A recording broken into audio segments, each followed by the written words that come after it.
हाय, hello, नमस्कार. श्री स्वामी समर्थ. स्वागत आहे तुमचं माझ्या यूट्यूब चॅनलमध्ये. तर आज बनवली होती मी ओल्या काजूच्या बियांची भाजी. तर ह्या भाजीमध्ये ना मी सुकटसुद्धा टाकलेली. आता तुम्ही बोलाल सुकट कशी काय? तर त्यासाठी व्हिडिओ माझा शेवटपर्यंत बघा, म्हणजेच माझी रेसिपी शेवटपर्यंत बघा. तर पहिले तर मी ते काजूच्या बिया घेतलेल्या आहेत. त्यांना गरम पाण्यामध्ये टाकलं आहे.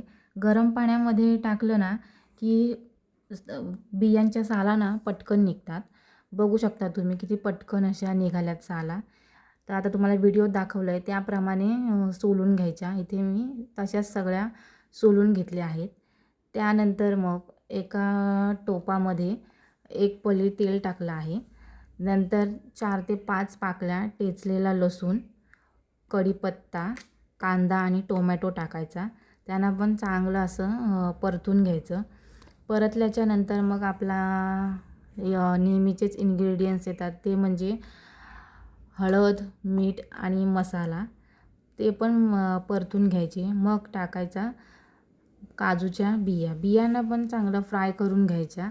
आणि आता टाकायची मी सांगितलं ना तुम्हाला सुकट. सुकट पण चांगली फ्राय करून घ्यायची. त्यानंतर पाणी टाकायचं. पाणी टाकल्याच्यानंतर परत एकदा असं मिक्स करून घ्यायचं. मला ना जरा रस्सा भाजी पाहिजे होती म्हणून मी इथे जास्त पाणी टाकलं आहे. तुम्ही सुकी केलीत तरीही चालेल. आता हे बघा झाकण ठेवून नाही ते 10 ते 15 मिनटं चांगले शिजवून घ्यायचे. वरून थोडीशी कोथिंबीर टाकली तरीही चालेल. माझ्याकडची कोथिंबीर संपलेली म्हणून मी नाही टाकली. आणि ह्याच्यामध्ये ना तुम्हाला सांगायचं राहिलं, तुम्ही ना आमसूल पण टाकू शकता, म्हणजे चिंच, कोकम किंवा आंबा ते टाकलं तरीही चालेल.